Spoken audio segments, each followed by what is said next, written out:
Hello everyone, welcome back again our channel Vista Academy। Friend, जो आज का हमारा टॉपिक है वो है हमारा नेव बायस क्लासिफायर इन मशीन लर्निंग। तो नेव बायस क्या होता है, इसमें हम ये किस तरीके से एल्गोरिथम होती है, ये किस टाइप से वर्क करती है, इसके एडवांटेजेस क्या है, इसके डिसएडवांटेजेस क्या है, तो इसके पूरे टॉपिक को आज हम इस सेशन में देखेंगे। सबसे पहले हम देख लेते हैं कि एल्गोरिथम होती क्या है। What is Naive Bayes classifier? The Naive Bayes classifier is a simple and effective probabilistic machine learning algorithm based on Bayes theorem। तो ये क्या होती है, एक एल्गोरिथम है मशीन लर्निंग की जो किस पे है, बेस्ड बायस थ्योरम पे। तो बायस थ्योरम में आपने कभी प्रोबेबिलिटी आपने अगर पढ़ा हो तो वहां पे आपने बायस थ्योरम जरूर पढ़ी होगी। तो वहां पे क्या होता है, इट इज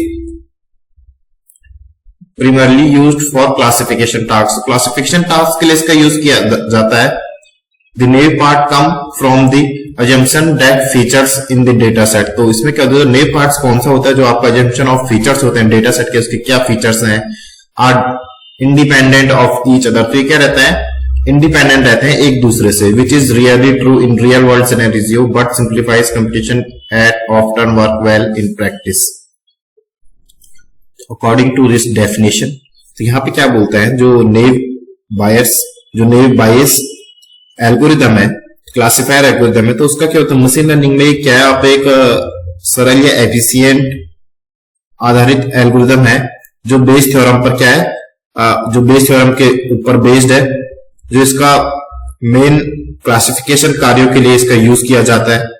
एंड जो नेव वर्ड है, तो इसके लिए किया गया है, इसका यूज इसके लिए किया गया क्योंकि यह क्या मानता है इसमें, क्योंकि ये मानता है कि डेटा में क्या जो फीचर्स होते हैं एक दूसरे से क्या रहते हैं, इंडिपेंडेंट होते हैं। जबकि आप अगर रियल लाइफ की बात करें आम, तो रियल लाइफ की बात से सही नहीं होता है।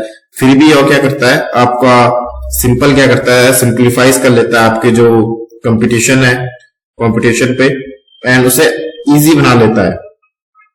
लेकिन अगर यहाँ पे बात करो आपको अगर समझाने की, तो नेव बायस थ्योरम क्या होती है आपके, उसमें ये हम आगे पढ़ेंगे नेव बायस थ्योरम क्या होती है। तो ये आपका प्रोबेबिलिटी के लिए इसका यूज होता है सबसे पहले नेव बायस क्लासिफिकेशन का, और ये क्लासिफिकेशन टास्क में यूज किया जाता है, जहां पे आपका क्या, जो आपका इंडिपेंडेंट वेरिएबल रहते हैं उनके फीचर्स पे बात होती है। यहाँ पे अगेन बात करूंगा तो ये नेव बायस क्या एक सुपरवाइज लर्निंग है। तो यहाँ पे एक सुपरवाइज लर्निंग के क्या है, बेस्ड के ऊपर हो रही है ये बात। तो इसका एक पार्ट है नेव बायस। फ्रेंड्स, यहाँ पे ये क्या है, it is a probabilistic classifier which means it predicts on the basis of probability of an object. तो ये क्या करती है, किसके बेस पे आपका जो वो होता है, प्रेडिक्ट करती है, ये आपका जो प्रोबेबिलिटी है। तो प्रोबेबिलिटी आपको पता होगा, जैसे यहाँ पे एग्जांपल पे एक कॉइन है, तो कॉइन में हेड एंड टेल क्या होता है, इसके दो फीचर्स होते हैं, आप इसको फीचर्स मान के चलिए, दो फीचर्स है इसके हेड एंड टेल। तो अगर मैं बोलूं यहाँ पे,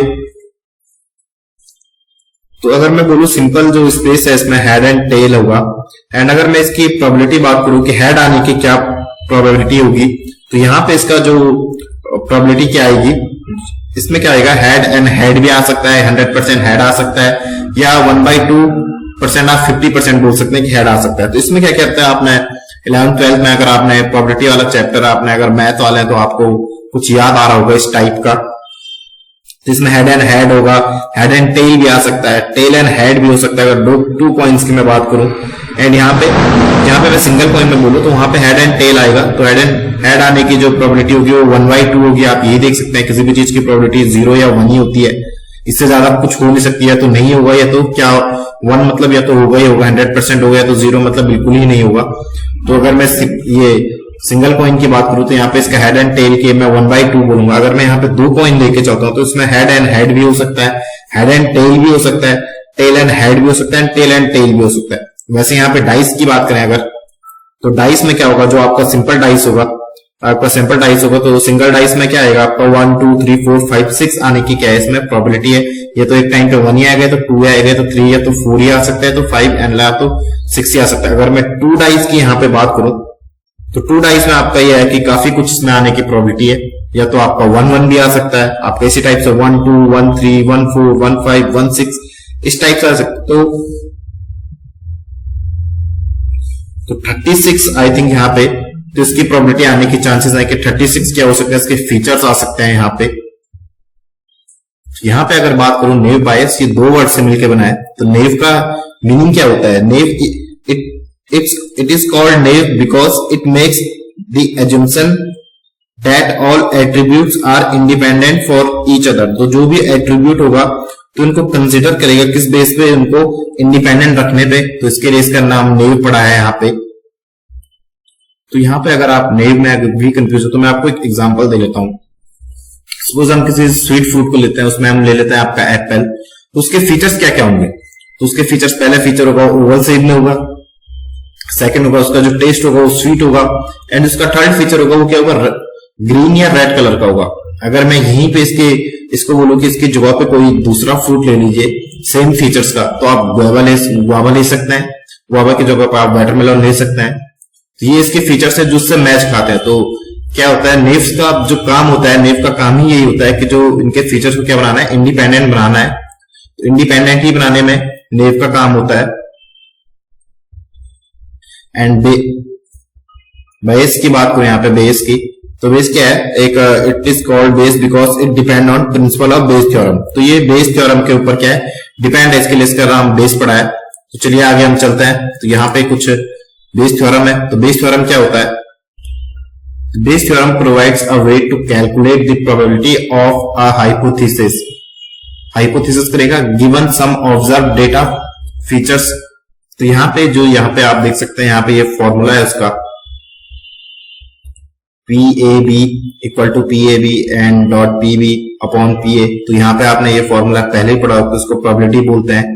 तो अभी मैं आपको समझाऊंगा इसमें AB क्या है, ये किस तरीके से वर्क है करता। तो यहाँ पे अगर बेस थ्योरम की मैं बात करूं तो ये हाइपोथेसिस की प्रोबेबिलिटी का क्या लगाता है, उसका अनुमान लगा लेता है, प्रेडिक्शन लगा लेता है, प्रेडिक्ट कर लेता है। आप ये सोचिए, जब हमें कुछ ऑब्जर्व डेटा दिया गया होता है तब हम इसका यूज है करते हैं। कोई ऑब्जर्व डेटा आप समझ सकते हैं कि पहले ही से हम पे गिवन डेटा है, गिवन सब ऑब्जर्व डेटा या फीचर्स आप उसको बोल सकें, तब बेस थ्योरम का यूज होता है।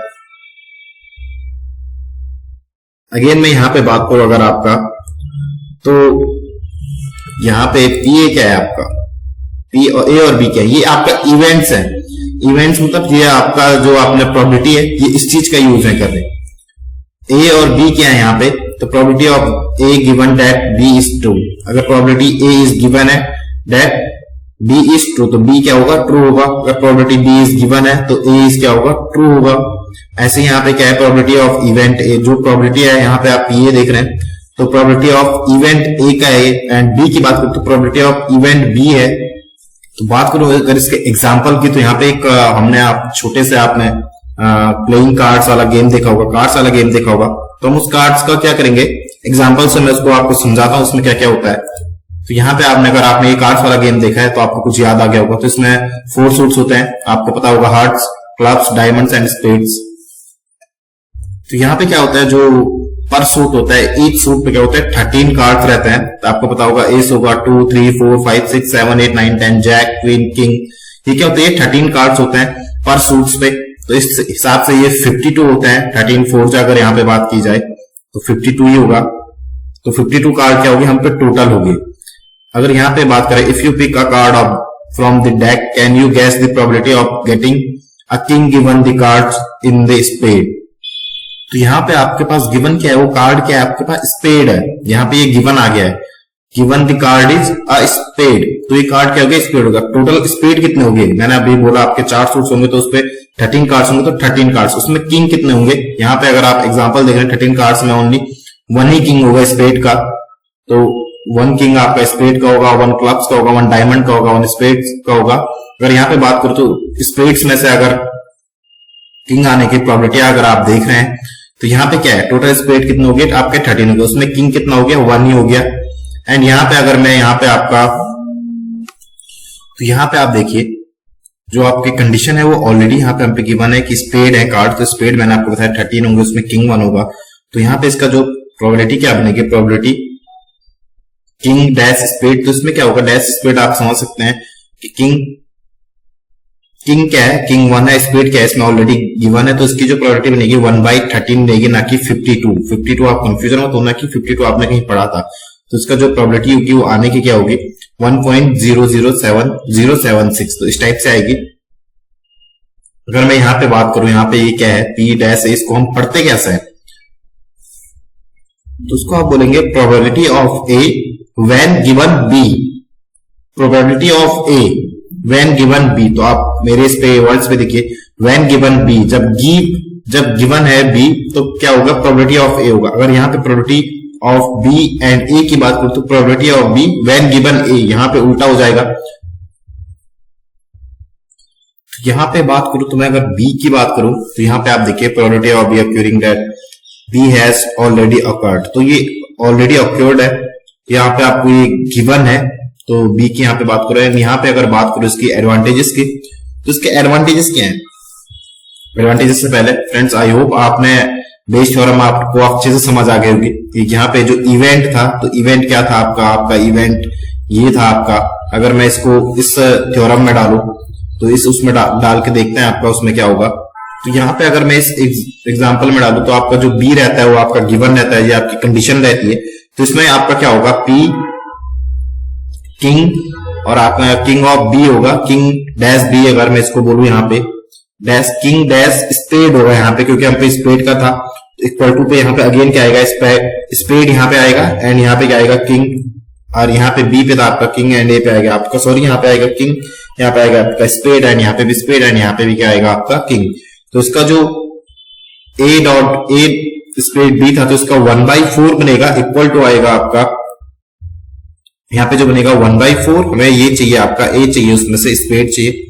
तो यहाँ पे ये हमारा ऑलरेडी बी गिवन है, तो ये 1/13 हो जाएगा, एंड यहाँ पे क्या हो जाएगा आपका 1/4 अपॉन 1/4। तो यहाँ पे इस टाइप से हो जाएगा। जो आंसर आएगा आपका, आंसर भी आपका यही आएगा 0.076, जो मैंने यहाँ पे लिखा है। अगर आपको ये करना है तो आप अपनी कॉपी या रफ नोटबुक में देख सकते हैं, इसमें इस फॉर्मूले में इस चीज को इंप्लीमेंट करके। सेकंड, अगर यहाँ पे बात करूं आपका एडवांटेजेस की, तो उसके कुछ एडवांटेजेस हैं एंड डिसएडवांटेजेस भी हैं, जो मैंने आपको बोला था हम इसके ऊपर भी बात करेंगे। इसके तो बात करने से पहले अगर मैं आपको बताऊं सबसे पहले कि नेव बेस्ड थ्योरम वर्क कैसे करती है, तो इसमें सबसे पहले एक ट्रेनिंग फेस होता है, देन उसके बाद प्रेडिक्शन फेस आता है आपका। सबसे पहले हम अपने डेटा को ट्रेनिंग देंगे, देन उसके बाद हम अपने डेटा को क्या देंगे, प्रेडिक्शन करने के लिए तैयार करेंगे, जैसे हम करते हैं आपका। सेकंड पे अगर बात करूं तो इसका कुछ नेव बेस का क्या है आपका, कुछ टाइप्स भी होते हैं जो मैंने लिखे नहीं है, तो आप इनको मैं आपको बता लेता हूं। इसके कुछ टाइप्स होंगे। तो इसका सबसे पहले आपका गॉसियन नेव बेस होता है, ये आपका फर्स्ट टाइप है। तो इसमें क्या होता है आपका कंटिन्यूअस डेटा के लिए इसको हम यूज करते हैं। एंड सेकंड है आपका मल्टीनोमियल नेव बेस। तो यहाँ पे तो क्या है, वर्ड काउंट या फ्रीक्वेंसी ऑफ डेटा के लिए इसका यूज किया जाता है मल्टीनोमियल बेस का। थर्ड अगर बात करूं तो यहाँ पे आपका क्या होता है, बर्नौली नेव बेस होता है आपका। बर्नौली नेव बेस जो इसका थर्ड टाइप है, तो इसका यूज कहाँ पे होता है, आपका बाइनरी डेटा के लिए इसका यूज होता है। ये सिंपल मैं बता रहा हूं आपको बेसिक सा कुछ। अगर मैं यहाँ पे एडवांटेजेस की बात करूं तो यहाँ पे क्या है, सिंपल एंड फास्ट है, easy to implement and computationally efficient. तो इसमें क्या होगा, जो आपको इससे क्या है, इसे यूज करना काफी इजी है, और यह क्या करता है आपका कैलकुलेशन के लिए काफी एफिशिएंट है। एंड सेकंड पे बात करूं, यहाँ पे इसके लेवल है, यहाँ पे इसके लेवल है, hands large data set well, ठीक है, बड़े डेटा सेट को काफी अच्छे से हैंडल कर लेता है। एंड यहाँ पे अगर वर्क, थर्ड पॉइंट है आपका works well with small data, तो perform surprisingly well even with limited training data. तो यहाँ पे क्या है, जो आपका लिमिटेड डेटा है तो उस पर भी काफी अच्छे से वर्क कर लेता है। And effective for text classification, ठीक है, आपका जो popular in spam filtering, sentiment analyse and document categorisation के लिए भी इसका यूज किया जाता है वैसे तो। एंड इसके कुछ डिसएडवांटेज भी है फ्रेंड्स। तो सबसे पहले एडवांटेजेस की बात करूं यहाँ पे डिसएडवांटेजेस की, तो यहाँ पे नेव एजम्पशन है। तो इसमें क्या होगा आपका, assumption independence among features which is really true in real world data. तो उसके क्या हो, जो फीचर्स को क्या करेगा, जो आपका इंडिपेंडेंट होने की क्या करेगा, जो आपका इंडिपेंडेंट होने की जो आपका धारणा बोलते हैं वास्तविक डेटा से अक्सर नहीं होती है। आप ये इसमें प्रोबेबिलिटी होती है। एंड यहाँ पे एक बात आती है जो जीरो प्रोबेबिलिटी प्रॉब्लम भी होती है इसमें, डिसएडवांटेजेस है इसका। If a class conditional probability P is zero for any feature, the entire postulated probability becomes zero. तो जो क्या होगा, that can be addressed using Laplace smoothing. तो इसमें क्या होगा, आपका कोई भी अगर आपका जो कैटेगरी होगी, अगर उसकी प्रेडिक्शन अगर क्या होती है, उसकी प्रोबेबिलिटी अगर जीरो होती है, तो पूरी जो पूरी प्रोबेबिलिटी है वो क्या हो जाती है, जीरो हो जाती है. इसे हम क्या करते हैं, लाप्लास स्मूथिंग से क्या करते हैं, सॉल्व कर सकते हैं इसे. एंड यहाँ पे not ideal for correlated features perform poorly when features are highly correlated और when the independence assumption is violated. तो यहाँ पे अगर बात करूं, यहाँ पे जब फीचर्स क्या होगा, जब फीचर्स में इंडिपेंडेंसी नहीं रहेगी, ज्यादा कोरिलेशन रहेगा आपस में, तो क्या होगा, जो उसका रिजल्ट होगा वो क्या आएगा, काफी आप बेकार बोल सकते हैं, बेकार आएगा.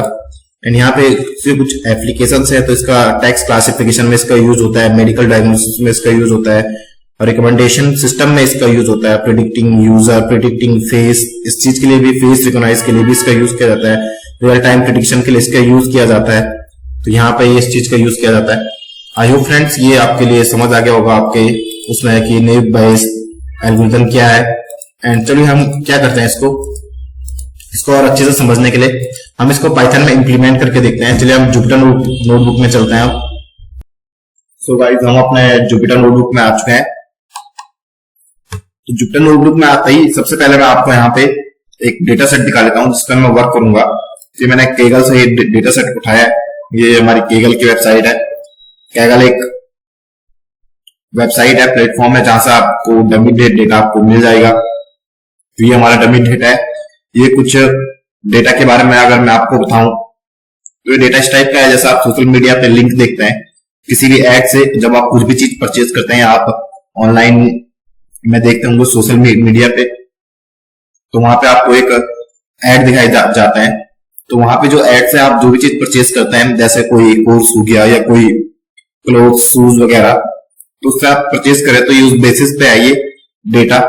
इसका नेम आई थिंक यहाँ पे, अगर मैं आपको यहाँ पे दिखाऊं तो डेटा, इसका नेम यहाँ पे logistic regression data set social network ads advertisement के लिए है. जो एडवर्टाइजमेंट का एड आता है उसके बेसिस पे है ये. तो चलिए मैं इसे नोटबुक पे चलते हैं. यहां से क्या करेंगे, हम न्यू करेंगे. न्यू क्लिक करते ही आपका यहाँ पे कुछ इस टाइप की यहाँ पे एक सीट ओपन हो जाएगी. तो मैं क्या करूंगा, यहाँ पे सबसे पहले अपने सेल्स को इंक्रीज कर लेता हूं. सेल्स को इंक्रीज करते ही क्या करेंगे, इसमें सबसे पहले हम अपने सेल्स को इंक्रीज कर लेते हैं इसमें. तो आई थिंक इतना काफी होगा हमारे लिए. तो हमारा जो फर्स्ट स्टेप है, तो फर्स्ट स्टेप क्या रहेगा हमारा, सबसे पहले हम करेंगे अपना डेटा सेट को इंपोर्ट करेंगे. यहाँ पे इंपोर्ट करूंगा मैं लाइब्रेरीज को, इंपोर्ट पांडास एसपीडी. तो सबसे पहले मैं पांडास में यहाँ पे इंपोर्ट करूंगा. इसके बाद मैं डीएफ एक वेरिएबल बनाता हूँ और इसमें अपना डेटा सेट जो हमारा डेटा है उसको मैं इसमें इंपोर्ट कर लूंगा. ईडी रीड अंडरस्कोर सीएसवी करके लूंगा. एंड यहाँ पे आर का यूज करूंगा तो इसको अपनी पाथ दिखाने के लिए. एंड जो हमारी पाथ होगी इसकी, तो इसके लिए मैं करूंगा अपने डेटा सेट पे जाऊंगा. यहाँ मैंने ऑलरेडी ये डेटा डाउनलोड कर चुका हूँ. तो मैं इस डेटा पे जाऊंगा एंड क्लिक करूंगा एंड प्रॉपर्टीज पे जाऊंगा और इसकी लोकेशन मैं यहाँ से कॉपी कर लूंगा. इसकी लोकेशन को कॉपी करने के बाद मैं इसमें यहाँ पे पेस्ट कर दूंगा. एंड फाइल का नेम लेने के लिए अगेन मैं यहाँ पे जाऊंगा एंड ये हमारा फाइल का नेम है लॉजिस्टिक रिग्रेशन डेटा सेट.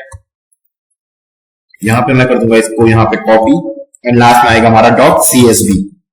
इसको रन करूंगा तो रन करते ही हमारा सक्सेसफुली रन हो चुका है. एंड मैं अगर आपको अपना डेटा दिखाऊं तो डीएफ करके हमारा डेटा है.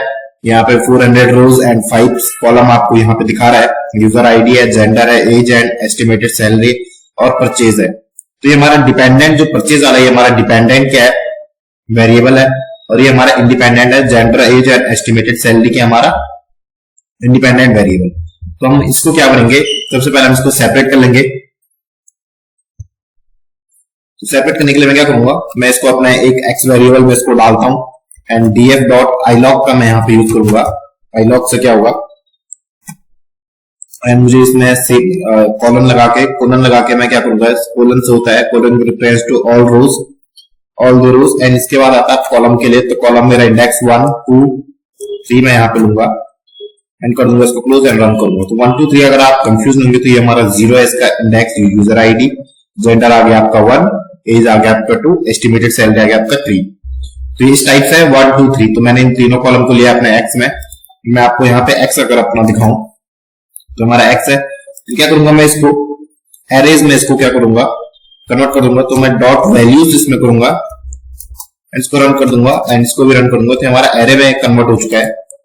सेम थिंग मैं y के साथ करूंगा, y df dot I log का मैं यहाँ पे यूज करूंगा ऑल द रो एंड यहाँ पे -1 जो हमारा कॉलम का होगा, जो हमारा लास्ट परचेज वाला कॉलम है उसको मैं यहाँ पे सेलेक्ट करूंगा, इसको मैं डॉट वैल्यूज में कर दूंगा, इसको कर दूंगा रन, तो हमारा सक्सेसफुली रन हो चुका है एंड इसको कर दूंगा y। यहाँ पे देखिए ये हमारा पहले ही से न्यूमेरिकल फॉर्म है, बट इसमें क्या है हमारा जो मेल और फीमेल है हमारा कैटेगोरिकल फॉर्म है, तो इसे मुझे न्यूमेरिक फॉर्म में चेंज करना पड़ेगा। तो मैं इसके यहाँ पे एनकोडर को यूज करूंगा, इसको एनकोडर के यूज से मैं इसको चेंज करूंगा। तो चेंज किस टाइप से करेंगे, सबसे पहले हम करेंगे इसमें, तो मैं यहाँ पे फ्रॉम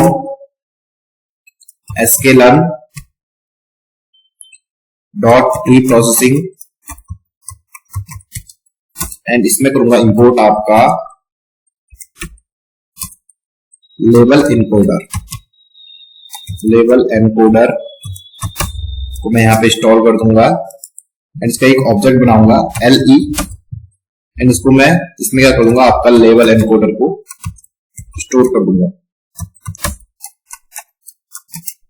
हमारा सक्सेसफुली इसमें स्टोर हो चुका है। इसके बाद मैं LE डॉट फिट मेथड का यूज करके, फिट ट्रांसफॉर्म का यूज करके, फिट ट्रांसफॉर्म, तो मैं इसमें अपना डेटा को इसमें इंपोर्ट कर लूंगा, x जो मेरा डेटा है जिसमें, एंड यहाँ पे जो हमारा सेकंड आएगा ऑल द रो एंड यहाँ पे 0 हमारा जो इंडेक्स होगा जेंडर वाला x में एंड कर दूंगा यहाँ पे से, और इसको कर दूंगा मैं स्टोर आपका x एंड 0। तो ये हमारा सक्सेसफुल बन चुका है। अगर मैं आपको यहाँ पे x दिखाऊंगा तो ये हमारा इस टाइप से चेंज हो चुका है। तो इसमें जो 1 है तो 1 stands for male and 0 stands for female, तो मैं यहाँ पे लिख भी देता हूं आपका 1 इक्वल टू आपका मेल एंड जो आपका सेकंड था वो था आपका 0 इक्वल टू आपका फीमेल। यहाँ पे इस टाइप से लिख लेता हूं। फ्रेंड्स यहाँ पे मैंने क्या किया अभी तक, अपने लाइब्रेरीज इंपोर्ट किया, उसके बाद मैंने अपने डेटा सेट को इंपोर्ट किया, देन उसके बाद मैंने x एंड y वेरिएबल में दोनों को डेटा को सेपरेट कर लिया, अपना इंडिपेंडेंट और डिपेंडेंट वेरिएबल को मैंने सेपरेट कर लिया। उसके बाद मैंने एनकोडर के यूज से जो हमारा इंडिपेंडेंट वेरिएबल में था कैटेगोरिकल फॉर्म था उसको मैंने कन्वर्ट कर लिया 0 और 1 में। तो इसके बाद मैं क्या करूंगा, यहाँ पे अपना जो मॉडल है उसको ट्रेन टेस्ट स्क्रिप्ट में इसको करूंगा। तो यहाँ पे अगेन फ्रॉम sklearn डॉट आपका मॉडल सिलेक्शन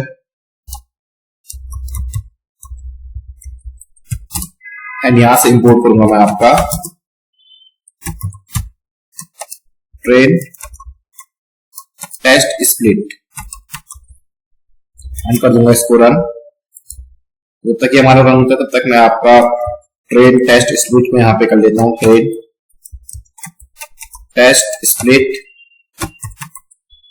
एंड यहाँ पे मैं अपना इंडिपेंडेंट वेरिएबल दे दूंगा। इसके बाद जो मेरा टेस्ट डेटा साइज रहेगा, टेस्ट साइज क्या रहेगा मेरा, मैं इसको करूंगा 0.2। तो मैं 20-80 का रेशियो लेके चलूंगा। 80% डेटा मेरा ट्रेन के लिए रहेगा, ट्रेनिंग सेट के लिए रहेगा, और जो 20% डेटा है वो मेरा टेस्ट सेट के लिए रहेगा। तो यहां से मुझे मिलेगा क्या, यहां से पहले सबसे पहले मुझे मिलेगा आपका एक्सट्रेन मिलेगा, एक्स टेस्ट मिलेगा मुझे, दूसरा मुझे मिलेगा यहाँ पे वाई टेस्ट एंड जो लास्ट एंड फोर्थ मिलेगा मुझे, वो मिलेगा यहाँ पे। सबसे पहले मुझे यहाँ पे सॉरी यहाँ पे मुझे मिलेगा वाई ट्रेन एंड ये मिलेगा मुझे वाई टेस्ट। तो मेरा सक्सेसफुल रन हो चुका है। अगर मैं आपको एक्स ट्रेन अगर आपको अपना डेटा दिखाऊं, मेरा ट्रेन में कौन सा एक्स ट्रेन में, तो ये मेरा डेटा एक्स ट्रेन में, अगर आप इसको देख सकते हैं तो यहाँ पे है ये मेरा एक्स ट्रेन डेटा। अगर मैं इसका आपको सेव दिखाऊं तो इसमें कितने कॉलम और कितना तो है, तो डॉट सेव करूंगा मैं यहाँ पे, सेव कर दूंगा इसको run. Tuple object is not हो, तो इसको हम यहाँ पे करेंगे एक्स ट्रेन की जगह पे, सेव की जगह पे मैं करूंगा यहाँ पे लाइन को यूज करूंगा। लाइन फंक्शन का मैं यहाँ पे यूज कर लूंगा, कर दूंगा इसको रन। तो इसमें 230 डेटा है। अगर मैं आपको एक्स टेस्ट डेटा दिखाऊं, इसमें हमारे कितनी रोज हैं, तो अगेन यहाँ पे भी मैं क्या करूंगा, आपका लैन फंक्शन का यूज एंड कर दूंगा इसको क्लोज। एंड ये हमारा तो 80 का जो डेटा है मैंने यहाँ पे स्प्लिट कर चुका हूँ। तो 230 रोज हैं जो ऑल जो हमारे डेटा में है, उसमें से 230 रोज के होंगी ट्रेनिंग सेट के लिए जाएंगे जो हमारे मॉडल को ट्रेन करेंगी। एंड इसके बाद जो हमारा 80% रो का है, जो 80 डेटा है, वो हमारा क्या होगा, टेस्ट के लिए यूज होगा। फ्रेंड्स अब हमें इसमें क्या करना है, तो अब हमें नेव बायस मॉडल को इसमें इंप्लीमेंट करना है। तो नेव बायस मॉडल को इंपोर्ट करने से पहले तो इसमें मल्टीपल क्लासेस होती है, तो हम किस क्लासेस का यूज करेंगे, हम गोशाइन क्लासेस का इसमें यूज करेंगे इसके लिए। तो चलिए इसको इंपोर्ट करते हैं हम। तो गॉसियन क्लासिफायर को हम इसमें क्या करेंगे, इंपोर्ट करेंगे। तो सबसे पहले अगेन ये हमारा from sklearn dot naive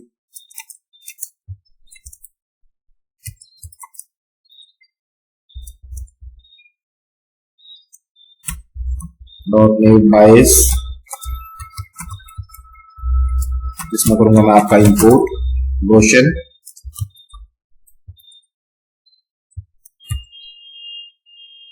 naive Bayes classifier को मैं इसमें इंपोर्ट करूंगा। एंड यहाँ पे इसका मैं एक ऑब्जेक्ट बनाऊंगा। तो यहाँ पे इसको एक ऑब्जेक्ट या आपका ये हमारा मॉडल भी हो सकता है, तो मैं इसको मॉडल का यहाँ पे इसको नेम दे लेता हूँ। एंड यहाँ पे इसको एक बनाऊंगा NV एंड ये हमारा क्लासिफायर रेडी हो चुका है। अब मैं इसको क्या करूंगा, अपने मॉडल को ट्रेन करूंगा। मैं इसको डेटा दूंगा ट्रेन करने के लिए, मॉडल डॉट फिट मेथड का यूज करके एक्स ट्रेन डेटा में से दूंगा X train. And Y train जो हमारा डेटा है, वाई ट्रेन कर दूंगा इसको क्लोज। तो ये हमारा मॉडल है जो ट्रेन हो चुका है। हमारा मॉडल अब हमने उसको ट्रेनिंग डेटा सेट प्रोवाइड कर दिया है फिट मेथड के यूज से। तो इसके बाद जो हमारा मॉडल है वो ट्रेन हो चुका है। अभी हमारा प्रेडिक्शन करने के लिए देखते हैं। तो सबसे पहले हम इसे क्या देंगे, प्रेडिक्ट करने के लिए अपना टेस्ट डेटा मैं इसको दूंगा। देखते हैं हमारे इसकी प्रेडिक्शन कैसी है। तो यहाँ पे मैं क्या करूंगा, मॉडल डॉट प्रेडिक्ट का यूज करूंगा। इसे दूंगा मैं अपना एक्स टेस्ट डेटा। देखते हैं इसमें हमारे प्रेडिक्ट क्या है। अगर मैं आपको एक्स टेस्ट डेटा में यहाँ पे दिखाऊं हमारा टेस्ट डेटा क्या था, तो इसने इसकी क्या प्रेडिक्शन की है। तो यहाँ पे देखिए इसने 0-1 मैंने आपको बताया था।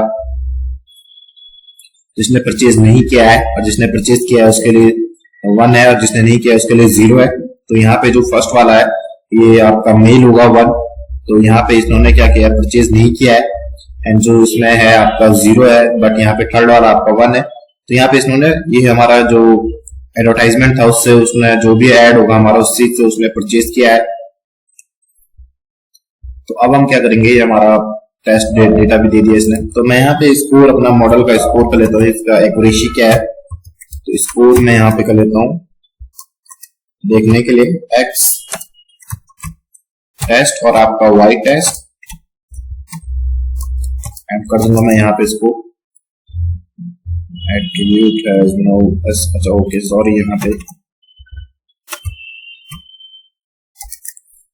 तुम्हारा 92.5 आ रहा है यहाँ पे जो मेरा इसका स्कोर आ रहा है। तो स्कोर टेस्ट करने के लिए हम क्या करते हैं, जो ये डेटा है इसको मैं यहाँ पे कॉपी करूंगा एंड मल्टीप्लाई कर दूंगा किससे, आपका 100 से, एंड कर दूंगा इसको रन। तो 92.5 की जो परसेंट की एक्यूरेसी है हमारे मॉडल, ये मुझे अभी दे रहा है। मतलब आई थिंक काफी हद तक हमारा मॉडल सही वर्क कर रहा है। 92% की एक्यूरेसी। अगर आपने अपने स्कोर में आप मल्टीप्लाई 100 करोगे तो क्या होगा, आपका स्कोर जो 92 जो 0.925 दिखा रहा है, तो आपका परसेंटेज में कन्वर्ट हो जाएगा 92.5। यहाँ पे हमारी एक्यूरेसी आपको पता चल जाएगी। तो यहाँ पे फ्रेंड्स इस तरीके से हमने अपने नए वायर्स को इसमें इम्प्लीमेंट किया है। तो अब इसमें हमने अपना मॉडल बनाया, तो आपने देखा किस टाइप से ये इसमें प्रेडिक्शन ले रहा है, प्रोबेबिलिटी होती है इसमें। आई होप फ्रेंड्स ये वीडियो आपके लिए यूजफुल रहा होगा। Thank you for watching this video.